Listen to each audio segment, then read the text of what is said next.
kedua, alasan yang pertama, kita lihat bahwa Allah melawat umatnya dengan cara yang berbeda. Kemudian yang kedua, alasan yang kedua, ada perjumpaan dengan sang pribadi juru selamat manusia. Dalam Lukas 2 ayat 15 sampai ayat yang ke-19.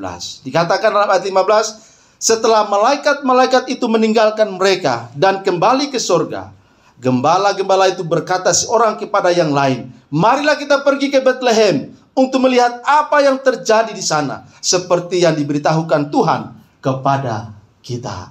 Jemaat yang dikasihi oleh Tuhan Yesus Kristus, bagi para gembala, informasi ini informasi yang sangat luar biasa, bukan informasi biasa. Ini sangat penting. Dan kita harus melihat, membuktikan, cocok nggak berita yang disampaikan kepada kita dengan fakta yang akan terjadi di sana. Ayo. Sangat penting. Itu sebabnya dikatakan, gembala-gembala itu, marilah kita pergi ke Bethlehem untuk melihat apa yang terjadi di sana, seperti yang diberitahukan Tuhan kepada kita. Lalu ayat yang 16, lalu mereka cepat-cepat berangkat dan menjumpai Maria dan Yusuf dan bayi itu yang sedang berbaring di dalam palungan. Jemaat yang dikasihi oleh Tuhan Yesus Kristus, sesuatu yang penting pasti menjadi perhatian kita. Betul? Betul ya? Sesuatu yang sangat penting bagi hidup kita, pastilah kita menaruh perhatian yang penuh. Betul? Itu sebabnya kalau handphone Bapak Ibu tertinggal di sini, ya kan? Sudah sampai rumah, pas cek handphone, nggak ada handphone. Ternyata lupa di gereja. Betul? Balik nggak lihat? Balik nggak datang lihat? Kenapa balik? Biar aja untuk Pak Billy kan? Iya nggak? Karena handphone itu penting bagi kita kan? Makanya kita selalu melihat bahwa sesuatu yang penting itu akan menolong kita untuk bergerak cepat. Bayangkan kalau tisu bekas lap keringat ditinggalkan. Ingat nggak? Ingat nggak? Nggak ingat. Kenapa tidak ingat? Karena nggak penting, ya kan?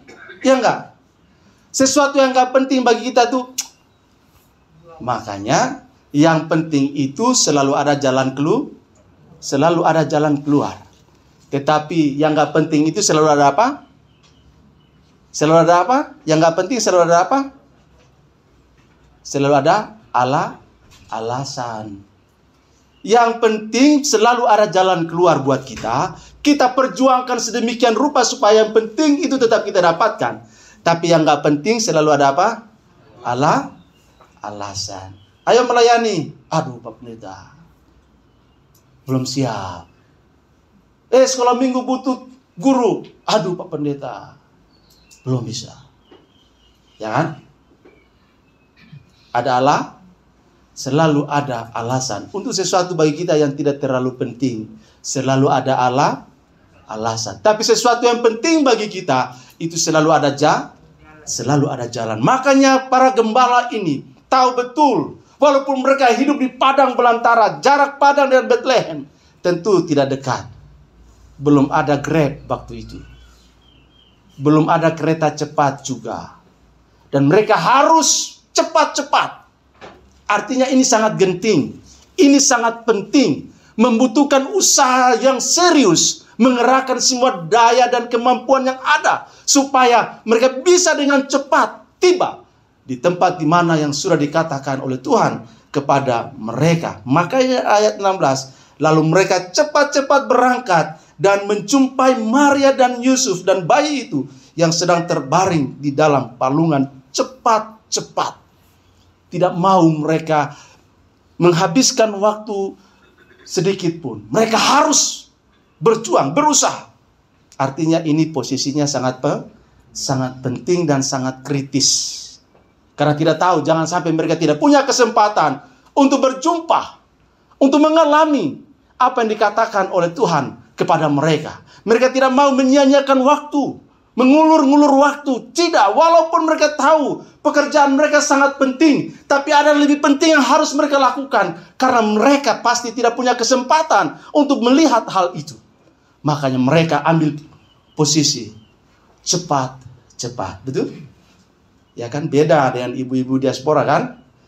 Natal belum tapi sudah ada persiapan, mikir baju baru, jahitnya di mana, modelnya bagaimana, ya kan?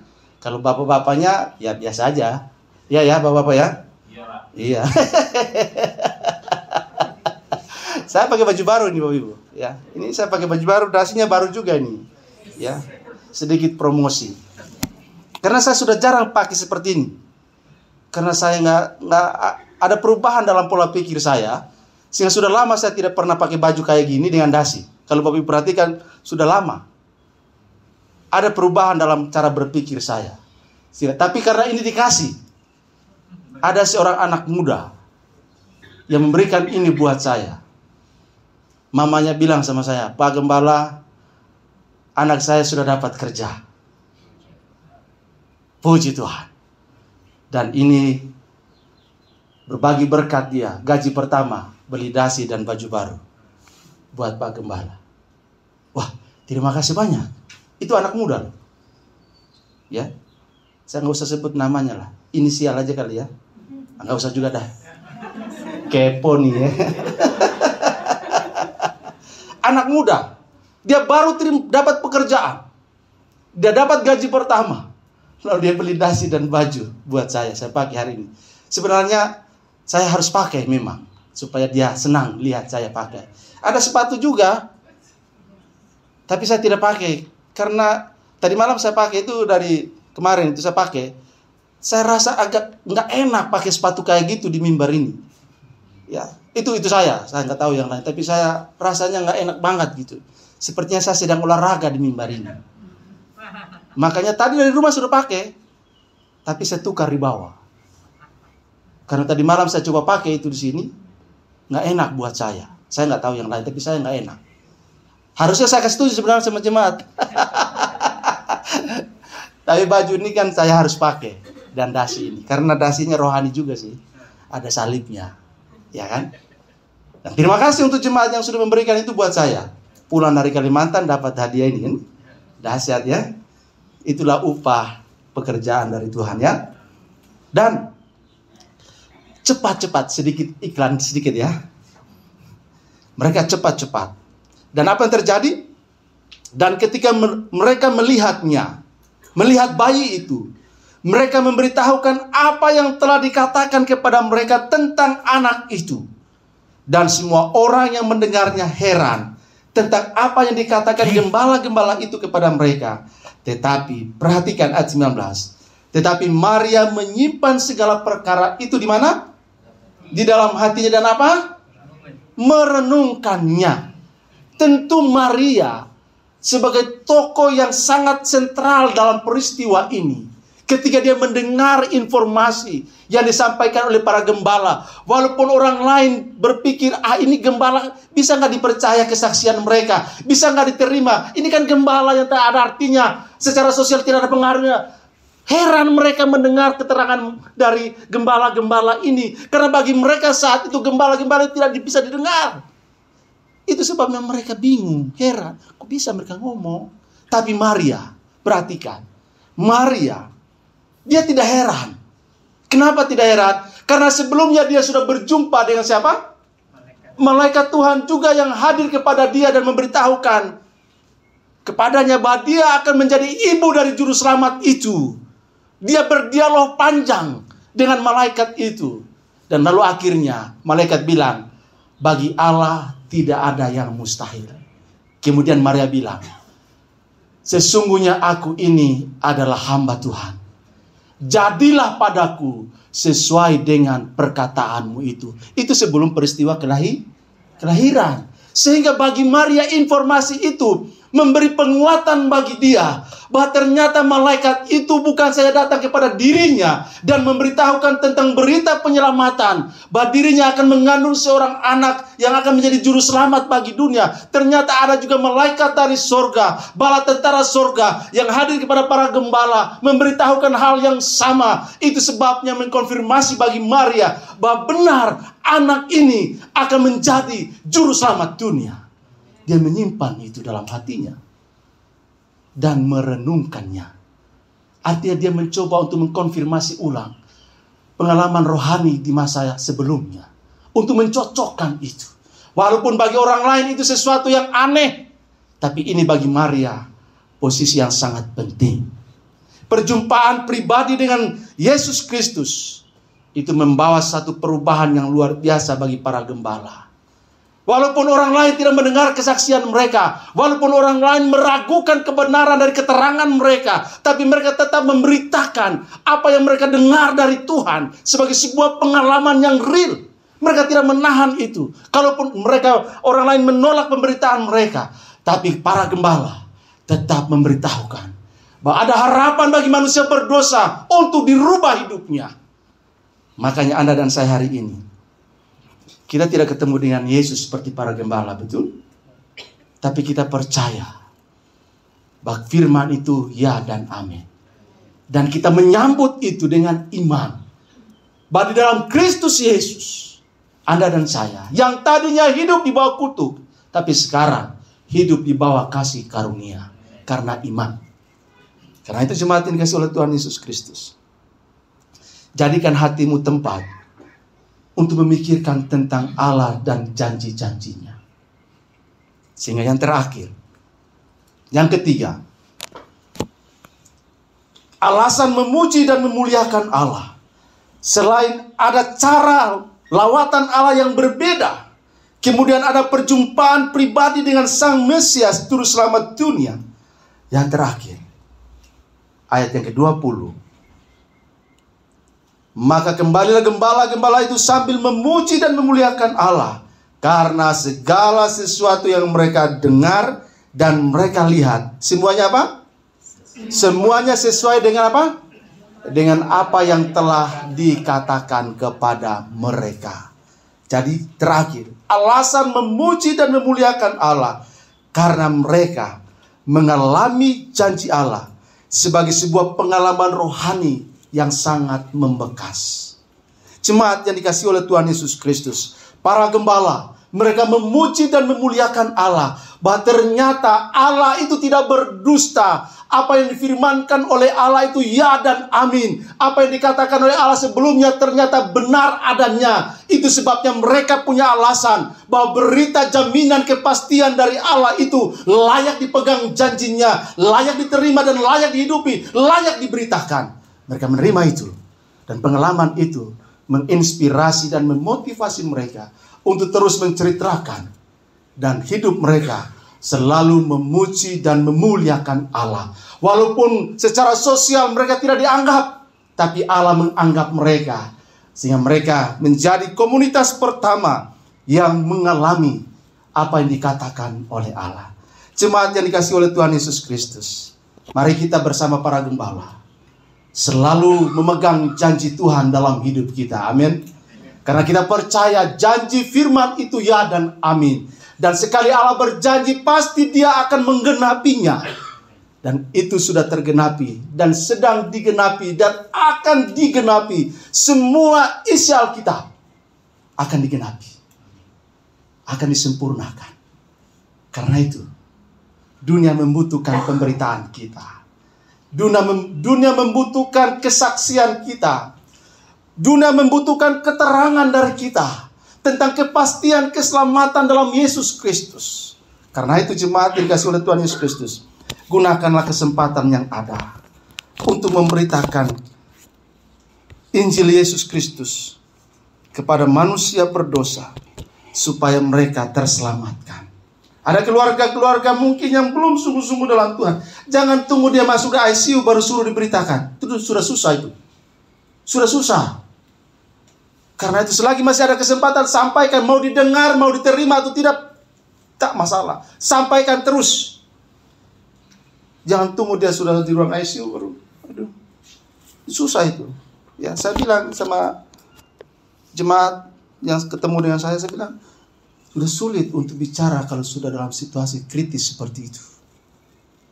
Walaupun kita tidak membatasi cara kerja Tuhan, tapi untuk menangkap itu sudah sulit sekali. Tapi Tuhan punya cara.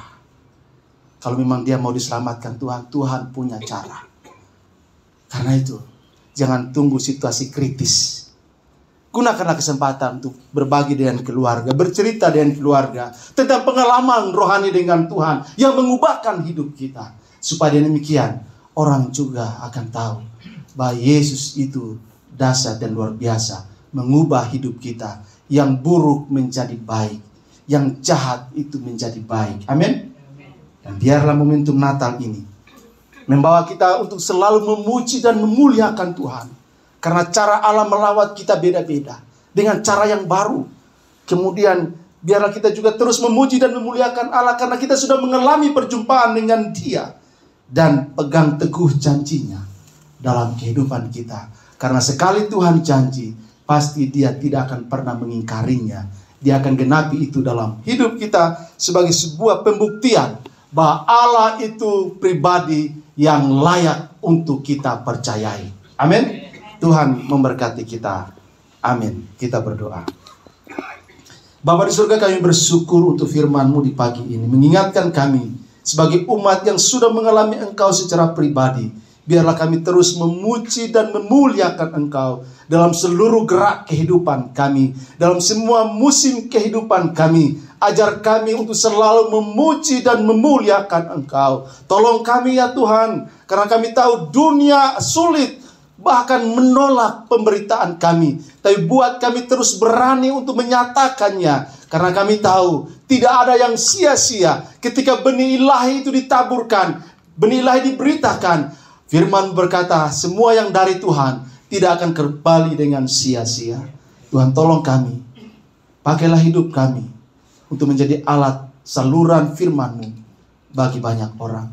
Khususnya dalam momentum Natal ini, biar kami semua digerakkan Tuhan untuk terus hidup dan menghidupi berita Natal itu, supaya kami menjadi penyalur berita Natal kepada manusia-manusia yang tersesat, keluarga-keluarga yang masih jauh dari Tuhan.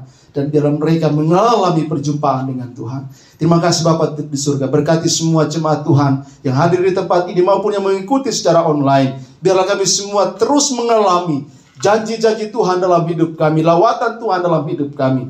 Dan kami berdoa untuk pemulihan kesehatan dari hamba-hamba-Mu, Ibu Larasati Saya, Bapak Berita Parulian Merapaung, Opung Samanta, kami serahkan kepada Tuhan. Biarlah juga Tuhan menjamah dan menguatkan mereka. Dan secara khusus kami doakan untuk hamba-Mu, Pak Charles Hutahayan, yang saat ini masih dalam perawatan medis. Kami serahkan dia sepenuhnya kepada Tuhan. Biarlah Tuhan yang berkarya dengan cara-Mu yang ajaib. Bekerjalah Tuhan sesuai dengan maksud dan rencana-Mu baginya. Kuatkan semua keluarga. Biarlah kesatuan iman, kesatuan hati terjadi di tengah-tengah keluarga. Istri, Tuhan beri dia kekuatan dan penghiburan. Para medis yang menanganinya, Tuhan tolong agar semua bisa dilakukan dalam kendali dan kontrol Tuhan. Terima kasih Bapa di surga. Menyerahkan jemaat Pos PI Diaspora, jemaat Sola Gracia Manur, kami taruh pada Tuhan untuk Pos PI yang sudah diresmikan. Biar Tuhan memberkati jemaat di sana dalam pertumbuhan iman mereka, dan jadikan mereka Allah Tuhan yang luar biasa. Ibu Iliana sebagai koordinator pelayanan di sana, Tuhan berkati, beri hikmat, kuasa, urapan dari Tuhan, supaya dalam pembinaan umat di sana ia boleh lakukan dengan kekuatannya daripada Tuhan. Terima kasih Bapa di surga. Kami menyerahkan hidup kami kepada Tuhan, dan biarlah Engkau saja dipuji, dipermuliakan dalam kehidupan kami. Menyerahkan jemaat-jemaat Tuhan yang akan berlibur mengunjungi keluarga di kampung halaman. Kami serahkan mereka dalam tangan kasih Tuhan. Biarlah penyertaan, perlindungan, dan pembelaan dari Tuhan atas mereka semua. Sehingga ketika mereka ada di tengah-tengah keluarga, mereka terus memberitakan berita Natal yang membawa perubahan bagi keluarga-keluarga di mana mereka akan hadir. Terima kasih Tuhan. Biarlah selebrasi Natal yang mereka lakukan bersama keluarga boleh mempermuliakan Tuhan dan menjadi berkat. Dan waktu mereka kembali ke tempat ini, Mereka kembali dan membawa kesaksian betapa Tuhan luar biasa menyertai dan memakai mereka untuk menjadi alat dalam tangan-Mu. Terima kasih Tuhan, terpuji termulia Engkau. Ini doa kami, ini permohonan kami, ucapan syukur kami yang kami naikkan kepadamu hanya dalam nama Tuhan Yesus, Juru Selamat yang hidup, yang juga telah mengajar kami berdoa. Bapa kami yang di surga, dikuduskanlah nama-Mu, datanglah kerajaan-Mu, jadilah kehendak-Mu di bumi seperti di sorga. Berikanlah kami pada hari ini makanan kami yang secukupnya, dan ampunilah kami akan kesalahan kami, seperti kami juga mengampuni orang bersalah kepada kami. Dan jangan bawa kami dalam pencobaan, tapi lepaskanlah kami daripada yang jahat.